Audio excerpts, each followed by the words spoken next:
ganitong klaseng mga pamamaraan ay hindi po nila talaga babalikatin. Para lang po tayong nagpapatintero dito, Mr. President. Kunwari po, na-admit ang isang pasyente. 2 days lang pong nag-admit. Gagawin pong 7 days o kaya 10 days. Para sa ganun po ay singilin sa PhilHealth at paghahati-hatian po yung kanilang nakulimbat. Minsan naman po ang sakit ay hindi naman malala, sipon. Gagawin pong pulmonya. One is still available for a few questions. Anytime coming for you, Senator Marcoleta. Salamat po, Mr. President. Wala naman pong debate na kailangan talagang hanggat maaari ay sapat ang pondo ng PhilHealth para mapaglingkuran ang ating mga kababayan, lalong-lalo na po yung nasa panig ng kahirapan. Ngunit dahil po sa experience natin sa PhilHealth, sa kanilang pamamaraan kung paano itaguyod ang kanilang mandato, ay hindi naman sila makapagbibigay sa atin talaga ng magandang record. Unang-una na po ay halimbawa po yung konsulta package, Mr. President. Magkano po ba yung konsulta package ngayon, Mr. President?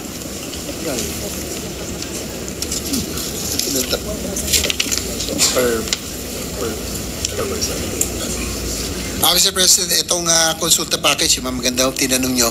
Pinalitan na po nila yung pangalan, naging Yakap Caravan na. It's about 1,700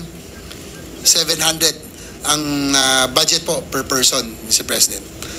Magkano po, Mr. President? 1,700 pesos. Yan po yata sa konsulta package, Mr. President. Kasama pa po yata yung serbisyo ng doktor, tama po? Yes, Mr. President, kasama po yung serbisyo ng doktor, basic check-ups, no? Lab test, and yung pinaka-basic po na... Kasama po yung laboratorio, Mr. President. Dapat po, kasama po, Mr. Sa President. palagay po ninyo, magkano po? 1,700. Sa 1,700 po ba, Mr. President, kasama na po yung serbisyo ng doktor, laboratorio. Magkano kaya ang matitira po para... Kahit sa simpleng, halimbawa, simpleng sakit na lang. Na-estimate po ba ninyo, Mr. President, na talaga namang hindi na realistic naman yung 1,700. Siguro po nung 1950 siguro, baka sakali mataas pa po ang mataas pa po ang halaga ng piso noon. 1950 siguro, ang palitan ng dolyar siguro, baka mas mataas pa yung, baka isa 5 centimos natin noon isang dolyar ng Amerikano, Mr. President. Hindi ko po alam. Kasi si Senador Jinggoy po, inapanganak na ng 1950s, ako po 60s po ako Ano po, realistic po yung 1,700 na konsulta package, Mr. President? Ito bang 1,700? Does that include the professional fee of the Yes, doctors? Mr. President. Kasama yung laboratorio. Ano pa po kaya ang mabibili? Of all the doctors? Is it Yes, standard Mr. fee? President. Kaya po, okay lang po yung masapatan po talaga. How did they derive on that figure? Baka masasagot po ng inyong butihing kapatid, Mr. President.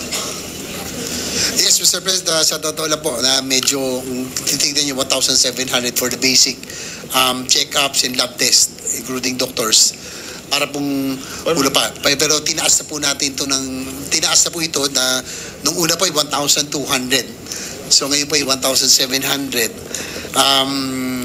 Pero sana nga po ay inaano natin ng PhilHealth na aside from the cases at iba pa, na magtaas po sila para naman maging mas maging katotohanan. Tama po kayo. I agree with you na hindi na realistic. Pero kahit pa paano, this is the budget that was given to all Do you have any breakdown of it? Kasi ang laboratory test, pagka CBC, complete blood count, lagpas 1,000 na po yan. Kung kompleto talaga yung gusto nyo malaman sa inyong sa resulta sa blood test. Tapos may doctor's fee pa. I don't think that is sufficient enough. Yung 1,700 is sufficient enough. Yun nga po ang aking tinatanong, Mr. President, kung sino po ang kumuwenta nito, kung ang kumuwenta po nito ay taga dito sa ating bansa, o baka naman po sa ibang bansa po, na ibang klaseng salapi ang kanilang ginamit. Kaya nakakapagtaka po, pag pinag-uusapan po natin ng isang napakamahalagang pasilidad na talagang magiging sandigan po ng ating mga kababayan sa panahon ng kanilang karamdaman. Pero kung 1,700 po, alam po nyo, yung aking pong bunsong anak, meron pong isang simpleng alaga na aso. Alam po ba ninyo kung magkano po ang nagagastan niya yung parang paliguan? Kasi po may shampoo pa po yata ang importante na yung meron tagagupit po ng kanyang pati kuko po ginugupit at nagkaroon po ng Grooming. yung 1,700 po para sa aso hindi pa po Sapat. hindi pa po sapat eh. Itong pinag-uusapan po natin, Mr. President, Your Honor, tao po eh. Mga tao po ito. Kaya po, hindi po magiging maganda kahit na po pag-usapan natin ang napakagandang pinaka-noblest na objective po ng PhilHealth. Kapag ka itong ganitong klaseng mga pamamaraan ay hindi po nila talaga babalikatin, para lang po tayong nagpapatintero dito, Mr. President. Tingnan po ninyo, Mr. President.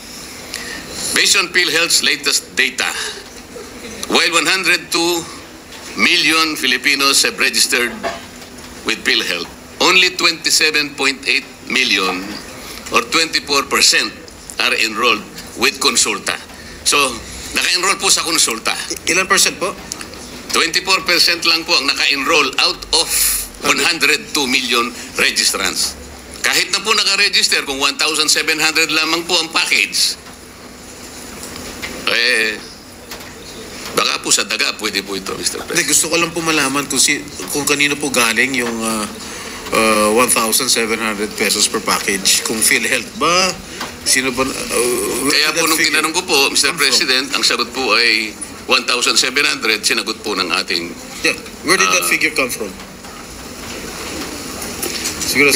Yes, Mr. President, actually, nagpapasalamat ako kay Senator Marcoleta for pointing this out. Talagang kung titingnan nyo, parang kulang talaga, no? Realistically.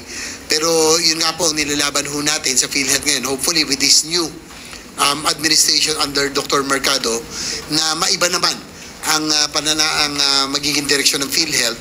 Dati po kasi nung panahon ni Manuel Ledesma, parang yung pagtrato niya sa PhilHealth para pong ginawang private corporation na alam niyo naman ho, Mr. President, sa insurance, ang ugali ng private insurance, kung makakatakas sa liabilities yung mga dapat nilang bayarin, doon po sila kumikita. At the end of the year, pinagmamalaki nila yung kanilang savings and kanilang kinita, no? Pero in the case of PhilHealth, dapat po, dahil po yung government agency, and this is the only agency that is tasked to implement universal healthcare, dapat po talaga ay inuubos ito sa ating mga pasyente, sa ating mga kababayan. Hopefully, Mr. President, with the new PhilHealth head who committed to adjust yung pong kanilang case rates, and they committed also to increase the participation of PhilHealth in every hospital billing, siguro dapat maitaas na rin po natin. And sana po maitaas na rin po natin ito pong iba pang mga bagay tulad ng pong itong sa konsulta package, no, na yung 1,700. If we can only increase all of this, hopefully ano na nila, may ayos na po nila. Sabay nung cases ay mas malaking bagay po, Mr. President. Kailan po umupo yung bagong head, Mr. President, ng PhilHealth na sinasabi po ninyo?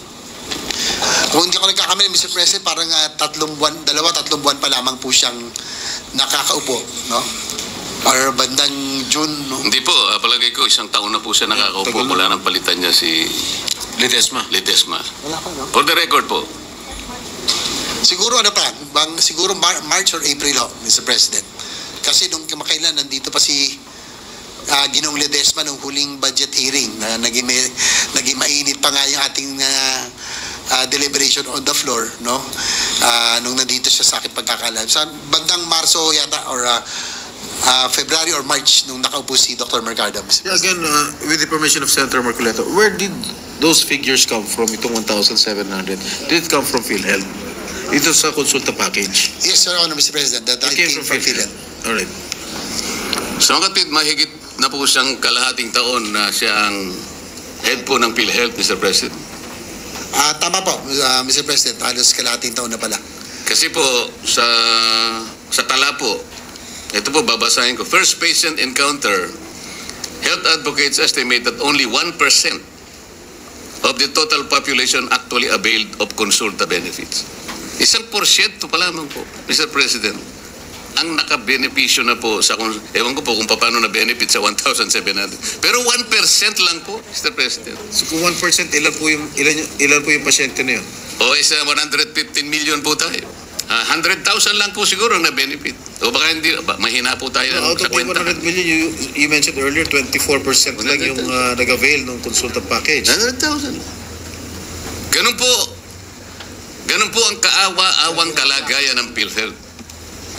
Tayo pong lahat gustong sumuporta eh.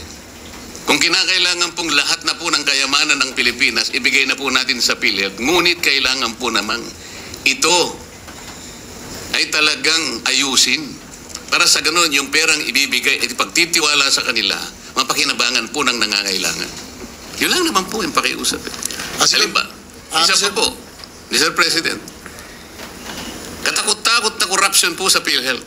Tingnan na lamang po ninyo kung bakit nawawaldas. Ginawa pong milking cow ang PhilHealth nung kami po ay inimbestiga namin yan. Lahat po, hindi ko naman po nilalahat ang mga healthcare institutions. Ngunit sa dami po ng bilang na talagang dinisiplinahan ng PhilHealth. Halos lahat po. Kunwari po, na-admit ang isang pasyente. 2 days lang pong nag-admit. Gagawin pong 7 days. O kaya 10 days. Para sa ganun po ay singilin sa PhilHealth at paghahati-hatian po yung kanilang nakulimpan. Minsan naman po ang sakit ay hindi naman malala, sipon. Gagawin pong pulmonya. Isip-isipin po ninyo yung gagawin nila. Ito pa po yung panghuli, para naman po natapos na po ako. Magkano po ba yung ano yung tawag doon? Thermodialysis, Mr. President Juro? Magkano po ba yung nagagastos natin sa isang sesyon ng Magkano per 3,000? hemodialysis? Okay, 3,000.